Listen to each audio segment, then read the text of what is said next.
The European Union has been arguably the most successful peace process in the history of the world. It is a miracle. It is a miracle of human achievement. It is a miracle of peacemaking, and it is something that I, as one European citizen, I'm very proud to be part of. What are the values that have brought the European Union together and the people of Europe together?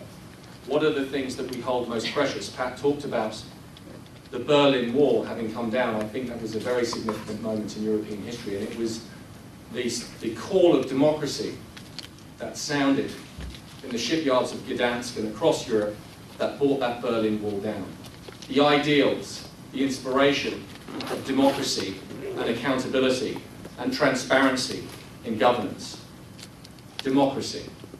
It's something that millions of people have died for in the last century in Europe, on one side or the other, in the fight over democracy. And the Lisbon Treaty would end it in the European Union in any way. And you can snigger, but if you read the Lisbon Treaty, it ends it. How does it end it?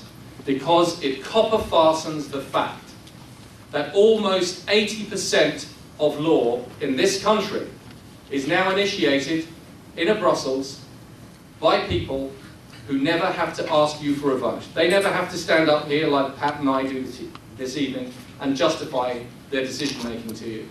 It will give you a president that will speak for you on the global stage, but that never has to present themselves on a podium to debate a potential opponent who is competing for your vote. And I think democracy is important, because I think democracy is the bedrock on which prosperity and good ideas is built. And that is why Libertas is taking this view to all of the people of Europe and giving most of the citizens of the 27 member states of the European Union an opportunity to come out and have their voices heard. Have their voices heard in a way that is positive, that is for Europe, but that says democracy must be at the heart of this. Because there are a number of things that the Lisbon Treaty does. It makes you a citizen, very formally, of the European Union, something I have no problem with. It states, once again, as it has in previous treaties, that the laws of the Union have primacy over the laws of the member states. Pretty simple and straightforward.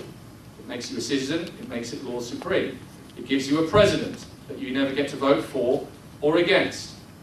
In Article 48, it says that this treaty, this constitution, can be amended without need of ever having to have a referendum again. Do you think they'll have another referendum if we were to vote this time, yes this time? This thrice rejected European constitution that in France, in the Netherlands, and in Ireland have said no to, something that failed to deliver on the original mission statement, which was the Larkin Declaration that said Europe needed to be brought closer to its citizens. Because if this European Union is to succeed, if Euroscepticism is rightly to be consigned to the annals of the past, we must ensure that this union that we are part of is built on a solid foundation of democratic accountability, to make sure that ultimately you are the arbiters of where decisions are made and what kind of decisions are made and who makes them. Because I'll ask, rhetorically, I'll ask you to ask yourselves, who in here can name 3 names of the people who initiated the majority of laws that ended up on the statute books in Ireland that came from Brussels last year? Just 3 names, or even 1 name.